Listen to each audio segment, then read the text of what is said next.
Hello, and welcome to In Their Own Words, a regular feature of this site. I'm M.D. Harmon, and our guest today is Representative Rich Cebra, a Republican from Naples. Rich, why don't you tell us a little bit about your background, how you got interested in politics, and why you ran for political office? I'm Rich Cebra. I live in Naples. I am happily married 20 years to the love of my life, Phil, and we own Steamboat Landing, a mini golf in Naples. I have two great kids. My son Ian's 19, just joined the Navy, and my daughter Rachel is 15, just got her permit. She's about to be 16, and she just got her driving permit, so I'm not sleeping well at nights. I am the current chairman of the House Chairman of the Transportation Committee in Augusta. I've been in the legislature now 7 years, my fourth term, and I've enjoyed every bit of it, the time in the minority as well as now being in the majority. I know, well, what motivated you to get into politics? Well, I've been involved in Republican politics pretty much since I started putting up signs for Reagan Bush in 1980. I've worked on 50 or 60 campaigns over the years in one capacity or another, either just as a volunteer or as an advisor or actually running other people's campaigns. Back in 2004, when I first ran for the legislature, it was a newly created seat because of redistricting. And the current representative at that time, Phil Cressy, knew me through my work on his campaign in 2002. I helped him in the Lakes region. And at that time, he said, we need a conservative Christian business owner who's active in the community to run. And he asked me to do it.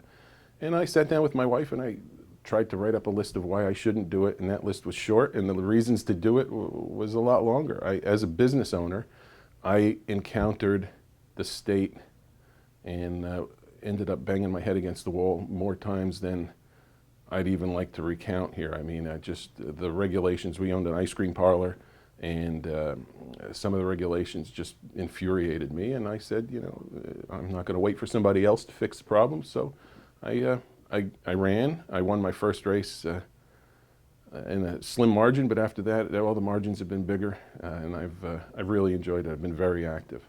Why don't you tell us what you think the current session of the legislature accomplished and what you expect to happen in the coming special session? If you look back over, I'd say, the last 8 or 10 years, there have been a series of bills that Republicans had put in the legislature into the process that were clearly not going to be successful at the time.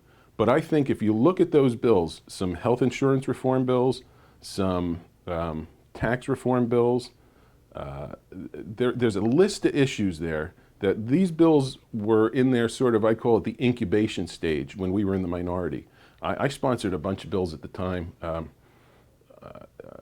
that were reform bills that we were just waiting to get the majority and waiting for a governor who would be open to some of these reform ideas, and now we have that. And I think in this first year of this 125th legislature, we've managed to do, I'd say, probably 25% of what needs to be done to reverse the progressive slide that's been prevalent in Maine for the last generation. I think if you look at an entire generation of slowly chipping away at the free market, slowly chipping away at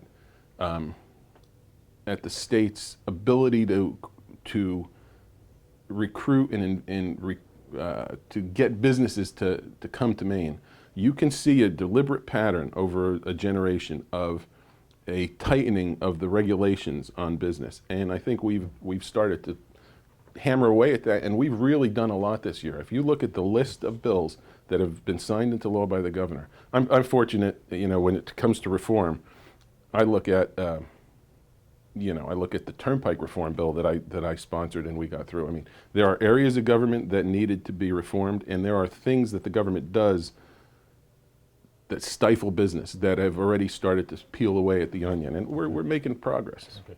Thank you very much, Rich. We appreciate you coming by today. Thanks a lot.